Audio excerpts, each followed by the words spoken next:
Okay, on bottom page, page 63, it says next. See, it tells us what to do next, all these little instructions. Next, we launched out on a course of vigorous action, the first step of which is a personal house cleaning, which many of us had never attempted. Though our decision, Step 3, was a vital and crucial step, it could have little permanent effect unless at once followed by a strenuous effort to face and be rid of the things in ourselves which had been blocking us.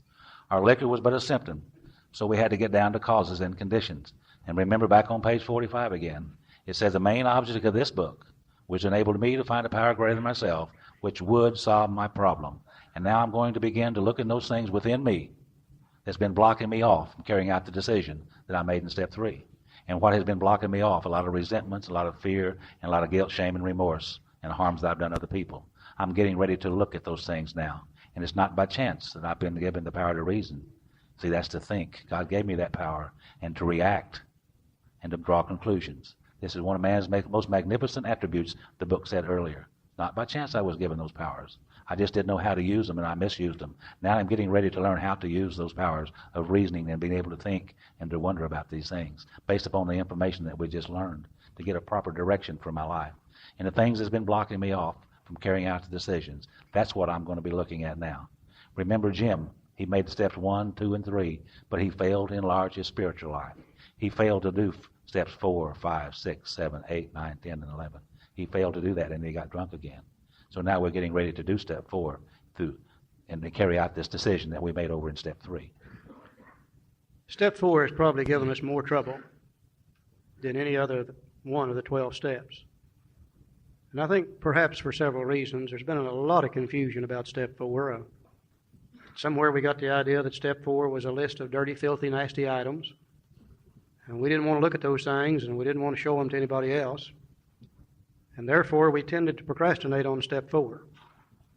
There's always been a lot of question as to how long should you wait between 3 and 4. And you hear all kinds of answers, 30 days and 60 days and 90 days and 6 months. And we heard a professional in the field counseling people to wait a minimum of 2 years between those 2 steps. And our question to that professional was, how many people have you killed with that statement? We're trying to find a way to live where we can have a little peace of mind, serenity, and happiness so we don't have to drink. Put off step 4. That's another day we're restless, irritable, and discontented. That's another day we're filled with shame, fear, guilt, and remorse. It's another day we're filled with anger. It's probably another day we're getting closer to getting drunk. And I don't know how many days I could go without finally getting drunk, and I really don't want to find out. So I think as we look at step 4, we need to realize that Bill does give us a time element. He said step 3 will have little permanent effect unless at once followed by a strenuous effort to face and be rid of those things in ourselves which had been blocking us. I think he's saying you ought to do 4 just as soon as you do 3. And probably 2 reasons for that. Number 1, if we don't do it. Step 3 removed just enough self-will to allow us to start looking at ourselves. And if we don't get on with 4, after a while self-will is going to say, well, we really don't need to do this. Or fear is going to say we don't dare do this. And we just keep putting it off and putting it off and putting it off, and we rob ourselves of any possibility of peace of mind. Now, the only other reason that I could see that we would continue to procrastinate on step 4 is confusion on how to do it. The instructions on how to do it are here in the book, but they are so short that we alcoholics, with our keen intellectual alcoholic minds, looking for something more complicated, have overlooked the simplicity of these instructions on step 4, and we became very confused.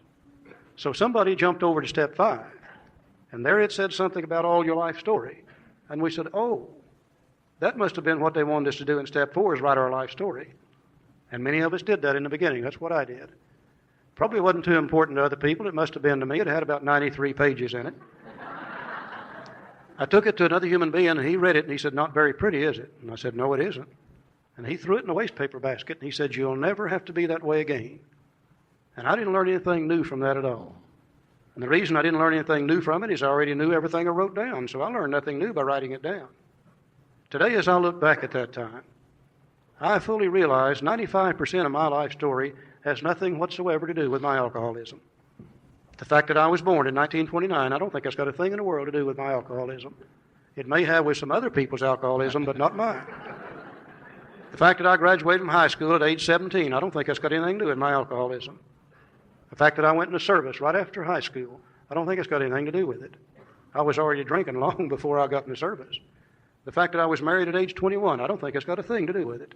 I'll tell you what it did do.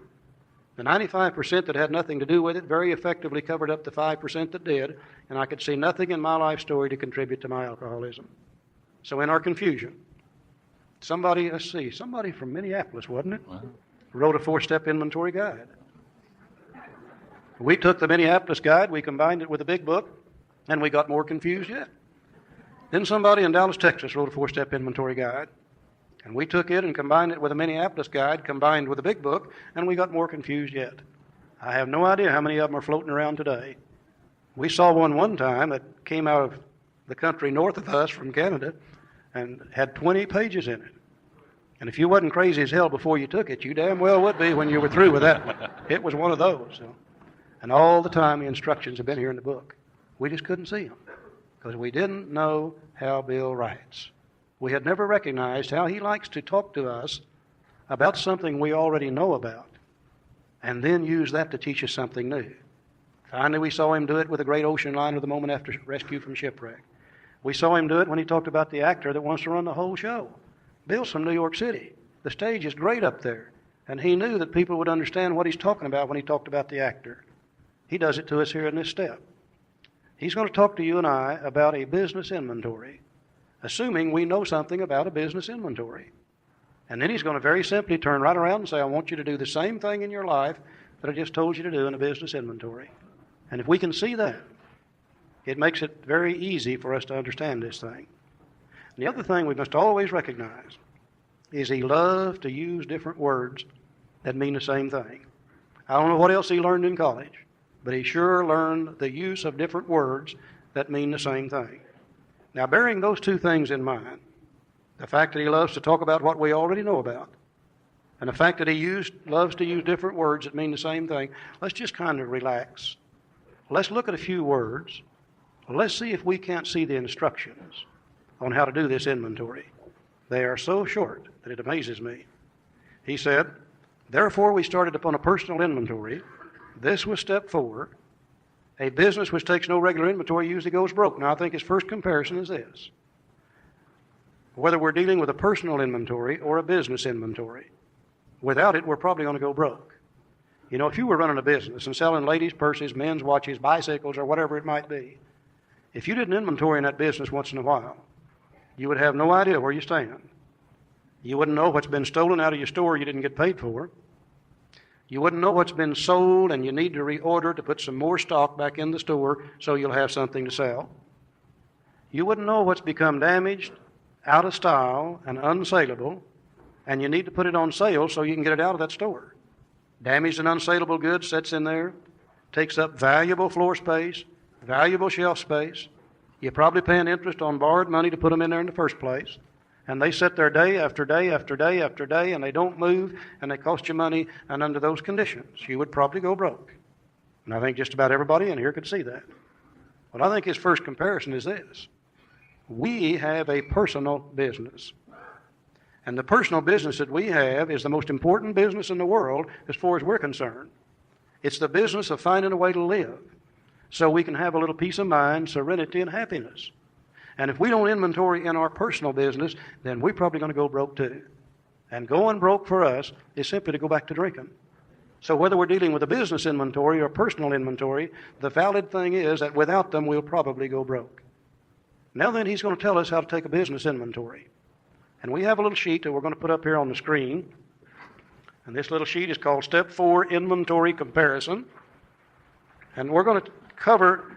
we need to take a piece of paper now, if you would, Ralph and Joe, and let's cover up that whole sheet except the heading on those 2 columns. One side of that sheet says business inventory. The other side says personal inventory. Now we're going to start taking a few key words out of the big book, and we're going to put them under business inventory. Bill says taking a commercial inventory. Now that burned him. He could have said business again, but he don't like to use the same word, so we'll call it a commercial inventory this time. You see what he does to us with these words? If you catch him at it, it's easy to understand him. If you don't, it confuses the hell out of you. Taking a commercial inventory is a fact finding. And we're going to take fact finding and put it under business inventory. Let's keep the personal side covered up. Taking a business inventory is a fact finding and a fact facing process, and we're going to put fact facing under business. It is an effort to discover the truth, and we're going to put truth under business, about the stock in trade, and we're going to put stock in trade under business. A stock in trade, that's what we've got in there to sell. The ladies' purses, the men's watches, the bicycles, or whatever. One object is to disclose damaged or unsaleable goods, and we're going to put damaged or unsaleable goods under inventory, and to get rid of them promptly and without regret. And we're putting promptly and without regret to get rid of under the business inventory. Now, I doubt if there's anybody in this room that have any trouble with this at all. If you're going to take a business inventory, the first thing you're going to do is you're going to find the facts. When you find them, you're going to face those facts. And what you're trying to do is discover the truth about the stock in trade. And the main thing we're looking for is damaged and unsaleable goods. The good items that sell every day over and over, they're not going to cause us to go broke. The thing that causes us to go broke are the damaged and unsaleable goods. When we find them, we're going to try to get rid of them promptly and without regret. If the owner of the business is to be successful, he cannot fool himself about values. He's got to be honest. And sometimes he'll try to fool himself. He'll say, well, the reason these ladies aren't buying these purses is they just don't understand what they need. You know, he made the decision to buy them. God, he hates to admit that he's wrong. And he may keep them in there longer than he should. And every day that he does, it's going to cost him more money. He's got to be honest. Anybody in here got any problem with that statement about a business inventory? All right. Watch him now. We did exactly the same thing with our lives. In other words, he wants us to do in our lives what he just told us to do in a business inventory. Now, he used a series of words to tell us how to do that, which means the same thing as the words that he used in a business inventory. He said we made a searching, and we're putting searching straight across from fact-finding, to search out the facts, to find the facts.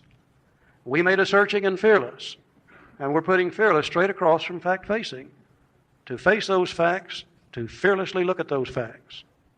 We made a searching and fearless moral, and there's where we got in trouble. We said, oh, crap. There it is. There's that list of dirty, filthy, nasty items. Now, I'm really not sure what all Bill Wilson knew, but I'm convinced of one thing, that this guy understood the English language. And I believe if he'd wanted you and I to make a list of dirty, filthy, nasty things, I think he would have said we made a searching and fearless amoral or immoral inventory. He didn't say that. He said moral. And it bugged the hell out of me until finally one day I went to the dictionary. And you know what moral means? It means the truth. It means things as they are. It means the right and wrong of any given situation. It means the same thing that truth does. We made a searching and fearless moral inventory of what? Of ourselves. We're the only stock in trade that we have in this business of staying sober. Nobody else can make us sober, and nobody else can make us drink. Oh, I'll agree they can make us thirsty as hell once in a while, but they can't make us drink. We make that decision. Now, what part of us determines whether we drink or not? Is it our body or is it our mind? The real problem, the alcoholic centers in the mind rather than the body. Stinking thinking leads to drinking. If my thinking is okay today, chances are I'll be sober tomorrow. If my thinking is lousy today, chances are I might be drunk tomorrow. So as I'm making this searching and fearless moral inventory of myself, what I'm going to look for is the flawed thinking processes that block me off from the sunlight of the Spirit. And when I find those, I'm going to try to get rid of them promptly and without regret. And if I can get rid of those thoughts in my mind that block me off from God, then God can begin to direct my thinking. Until I get rid of those things, God can't, because those things are directing my thinking. Now, what is it that directs my thinking? There's three common manifestations of a selfish, self-centered human being. Always madder than hell. Always scared to death. Always eaten up with fear, guilt, and remorse associated with the things we've done in the past. Resentments, fear, guilt, and remorse very effectively block God out of the mind. And until they're gone, God can't enter. And it's just that simple. Now, I like to look at my head up here as a little bitty store. You can turn them off now. This little old store I got up here in my head's not much. It's a little Quick Trip. a little handy stop or something like that. And in my store up here, I've got a display case, and it's filled with resentments. Damn him, damn her, by God I'll show them, they're not going to treat me that way, and blah, blah, blah, blah, blah, blah, blah, blah. That case is already full. There's no way God can get in that case. It's going to have to be emptied out before anything else can go in. The damaged and unsaleable goods called resentments are going to have to be removed. Over here on this side of my store, I've got a little file cabinet, and it's filled with fear. Oh, my God. What's she going to do when she finds out? Oh, my God. I hope the boss never knows about this one. Oh, my God, did I really do that last night or did I not? Oh, that file cabinet's already filled up. There's no way God can get in there. It's going to have to be emptied out first.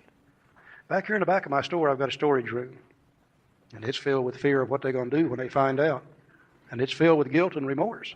Because if God dwells within me, I know the difference between right and wrong. And even if those people don't catch me, I'm eaten up with guilt and remorse, and that room's already full. There's no way God can get in there. So in order for God to direct my thinking, I'm going to have to look at these three common manifestations of self. I'm going to have to see the truth about them before I can get rid of them. You can't get rid of them until you know the truth about them. And I'm going to have to see that truth. That's the moral inventory. And after I see the truth of them, then my book is going to show me how to get rid of them. And the most important thing of all, it's going to show me how to keep them from coming back in the future. And if I can get rid of those things and keep them from coming back in the future, then God can direct my thinking. But until I do my part, God can't. He gave us self-will. And according to that book that Joe talks about, that big thick book, one day he put us out of the garden for exercise in self-will. But as he put us out and we started down the road, I can almost see him standing there with tears in his eyes. And he said, if you're going to exercise self-will, you're going to have to take care of yourself. I care for those who follow my will. And he said, you got to leave. But as we started to leave, he said, wait. I'm going to make a deal with you. He said, if ever you get tired of operating on self-will, if life ever gets so unbearable you can't stand it any longer, he said, if you'll give self-will back to me, I'll take it back. And then I'll care for you like I do everything else. But he said, I love you enough that I'll let you destroy yourself on self-will. I will not take it back. You will have to give it back. And we got to clean it up before we can give it back. And that's the purpose of step 4, is to clean this old thinking thing up here in my head. And then after it's cleaned up, I can give it back to God. But until I do, he can't. It's just that simple. Now, my book says we did exactly the same thing with our lives. We took stock honestly, morally, truthfully. Here he is with another word, meaning the same thing. First, we searched out the flaws in our makeup which caused our failure. Being convinced that self manifested in various ways is what had defeated us, we considered its common manifestations. Resentment is the number one offender. It destroys more alcoholics than anything else. From it stem all forms of spiritual disease, for we've been not only mentally and physically ill, we've been spiritually sick. When the spiritual malady is overcome, we straighten out mentally and physically. In dealing with resentments, we set them on paper. So our first instruction in the book is that we're going to have a sheet of paper, and we're going to have to write these resentments down on that sheet of paper.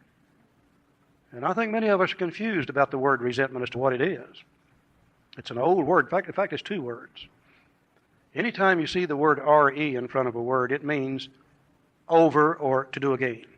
Repaint, redo, replant, whatever means to do again. The last part of this word, sentiment, comes from an old word called sentiri, which means to feel.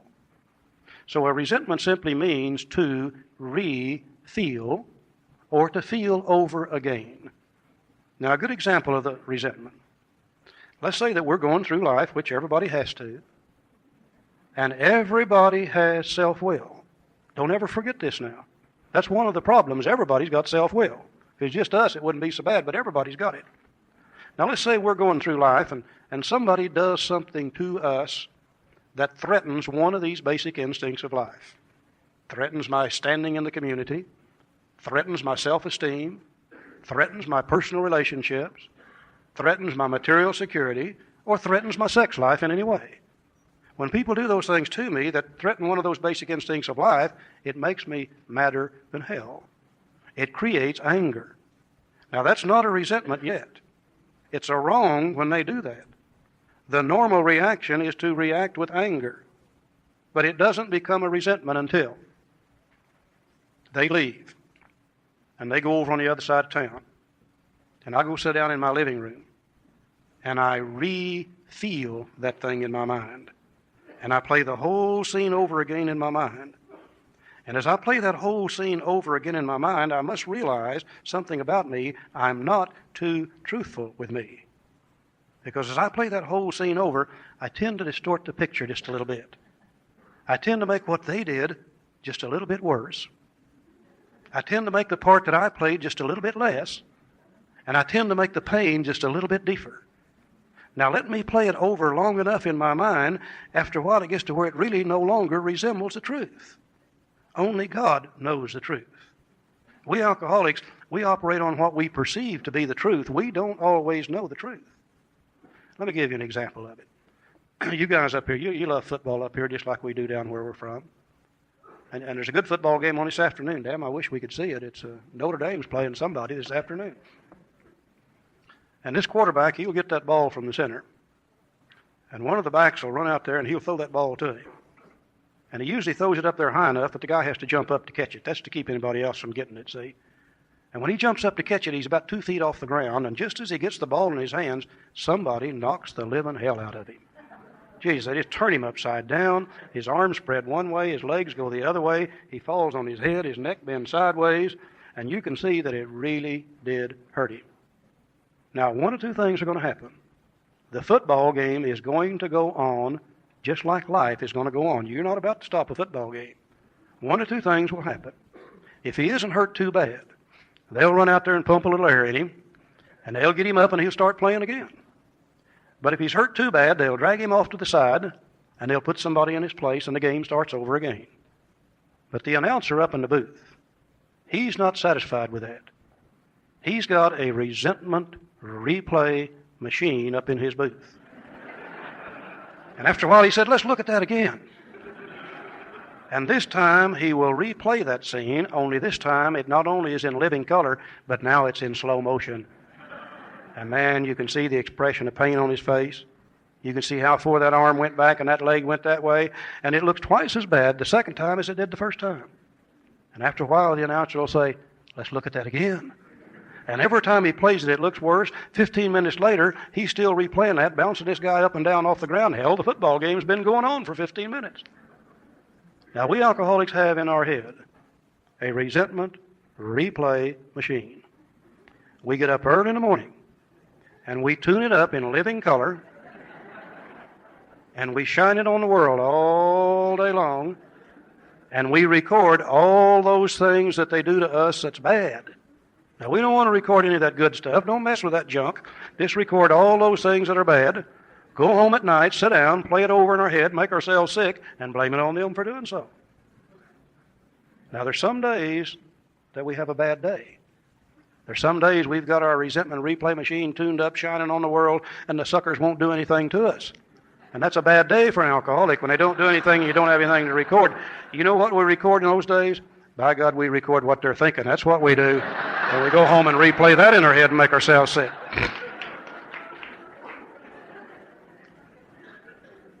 Now, there's a real bad thing about a resentment. If you throw a resentment out there long enough, after a while it's going to turn right around and come right back at you. It's a two-edged sword. You throw it out there long enough, and after a while it comes right back at you, and you begin to resent yourself for being in a position to have that happen to you, whatever it was, and that's called self-resentment, and you play that long enough, and after a while it turns to self-pity. And self-pity is about the sickest a human being can be in their mind, and we alcoholics love self-pity. God, we love to get up in the morning, put self-pity on as a cloak of dignity, start out the door and say, here we come, mean old world, just do it to us. We know you're going to get us out there. It is a sick way to build your self-esteem. Because after all, if everybody's picking on you, you must be pretty damned important. I'll tell you how much we love self-pity. You try to feel sorry for an alcoholic, he'll tell you in a hurry, don't you feel sorry for me, that's my damn job, don't mess with myself. Is there any way that God can enter a mind that's filled with that kind of crap? It just churns around and churns around and churns around, and whatever it is we're resenting is controlling the way we think. And if they're controlling the way we think, then God can't. Before God can do something about it, we're going to have to do something about these resentments. Thank God this book shows me exactly how to do this. Joe?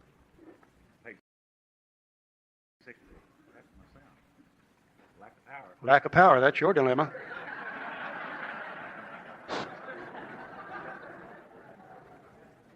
No power. There we are. On page 65, we see this form that we're going to talk about tonight, probably, that Bill has in page 65. Okay, on page 65, that's the example that Bill uses to show us how to fill this inventory sheet out. Now, the only problem with it is we didn't understand the procedure that he followed in order to fill that out. So what we have done, we've made you a sheet called a review of resentments. And the only difference between it and page 65, basically, is you've got 4 columns on your sheet. Page 65 has got 3 columns. Column 1 is Mr. Brown. I'm resentful at. Column 2 is the cause. Column 3 affects my. So if you would take your 4th column and, if at all possible, fold it under, cover it up or something, or blot it out in your mind, you would then have, disregarding the 4th column, the 3 columns as shown on page 65. Now, the only thing that we did that was any different is in that 3rd column where it says affects my, we took that and divided it up into the 3 basic instincts of life, using the same words that Bill uses here in the big book. Under the 3rd column, the first thing we did was take the social instinct and divide it into the self-esteem and personal relationship columns. Same words that Bill uses here. If you threaten either one of those, my self-esteem or my personal relationships, you're going to make me mad, you're going to make me resentful. We took the security instinct and divided it into 2 columns, material and emotional, using the same words that Bill uses here in the book. If you threaten my material or emotional security, in either case, you're going to make me mad and resentful. Then we took the sex instinct, and we divided it into 2 columns, and we added 2 words: acceptable sex life and hidden sex life. My acceptable sex life is that I have in my home with my spouse. As far as I know, it's okay. And as far as I know, she thinks it's okay. And if you guys looked at it, you would probably say it's okay. And I imagine God thinks it's all right too. That's my acceptable sex life. Now, if you threaten that in any way, you're going to upset me and make me mad. But some of us have another sex life too. Some of us have a sex life on the side that we really don't want anybody to know about. We want to keep it hidden. Maybe if we're a lady, we got a boyfriend over there. Maybe if we're a boy, we got a girlfriend over there. Or, hell, there might be anything over there. A pet monkey or a goat or whatever. You take enough 5th steps, you'll cease to be amazed at what's over there, I'll guarantee you. But if you threaten that sex life, that's going to make me mad too. Either case, acceptable or hidden sex, is going to make me mad. Or if you threaten my plans for the future, my ambitions, socially, security, or sexually, if you threaten the plans for the future, that's going to make me mad too. I can't be mad unless there's a threat to one of the basic instincts of life. So that page is really page 65 in the blank form. Now let's see how to fill it out. On page 65, we're taught to read from left to right. And if you start reading from left to right and trying to do this inventory and trying to figure out how Bill filled out this inventory, and that's the only thing wrong with page 65. It's already filled out. It's not blank, so we don't know exactly what method he used to fill it out. But if you start reading this inventory from left to right, trying to figure out how he did this, it kind of gives you brain damage after a while, and I'll show you what I mean. For instance, if you went to the first column there under Mr. Brown, he says, I'm resentful at, I say, Mr. Brown, he said, the cause, his attentions to my wife. So you have to change your mind from Mr. Brown to what the cause was, his attention to my wife. He told my wife of my mistress. Brown may get my job at the office. See, I don't even know Mr. Brown, but I'm already getting kind of resentful of him. Anytime he's going to talk to my wife and have attention to my wife and tells my wife and my mistress, and he starts looking at my job at the office, I'm going to be kind of resentful of Mr. Brown, you see.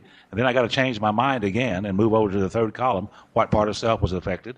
Was it my sex relations, my self-esteem, my sex relations or self-esteem, security, self-esteem under each one of those causes? I change my mind again, and then I go back to the 1st column again, and under Mrs. Jones. I'm resentful of Mrs. Jones, and I write her name down, changing my mind again. Then changing my mind again, I go to the 2nd column, she's a nut. She snubbed me. She committed her husband for drinking. He's my friend, and she's a gossip. See, I got to change my mind again. What part of self was affected by it? Personal relationship and self-esteem. My old drinking buddy, she put in the nut house, and I miss him. So I'm mad at her over that, you see. So I have to change my mind again and go back to my employer. Under the first column, I resentful at my employer. He's unreasonable and unjust and overbearing. He probably wants to know where I was all day Monday. Yeah. That kind of stuff. Starts asking personal questions, you see. And he threatens to fire me for drinking and padding my expense account. He's a very narrow-minded individual, you see. So I have to change my mind again and go to the third column. And what part of effect was it? What part of self was affected? Well, my self-esteem, fear, and security. So I got to change my mind again and go back to the third column. After you do this for a while, going from column to column to column, you just start going in circles. And you just start getting real confused. And after a while, you say, to hell with it. I knew you couldn't do it this way anyhow. And you throw the damn thing down. Now, what we're going to suggest is one simple thing, which I think will help us more than anything else when it comes to this inventory. I think the way to do this is not reading it from left to right or doing it from left to right, but doing it one column at a time while our mind is on one thing and one thing only. And tonight when we start talking about this, we'll do the first column. We'll take all, I'm resentful at under the first column, one column at a time from top to bottom, and I'm going to write down each and every person that I'm principle or thing that I'm mad at. I'm going to write those down from top to bottom. For instance, the instructions on how to do that are here in the book. They're very, very short, and we have to learn how to read periods and commas again. Remember that periods mean stop, commas mean pause. So let's look at the instruction on how to fill this out. It says, in dealing with resentment, we set them on paper. We listed people, institutions, or principles whom we were angry, period. We stop right there. Going to the first column, we just write down the people, the institutions, or the principles whom we were angry, from top to bottom, one column at a time. And we're going to do that right after we have dinner. We'll see you guys later this evening. Hope you've enjoyed it today. We have.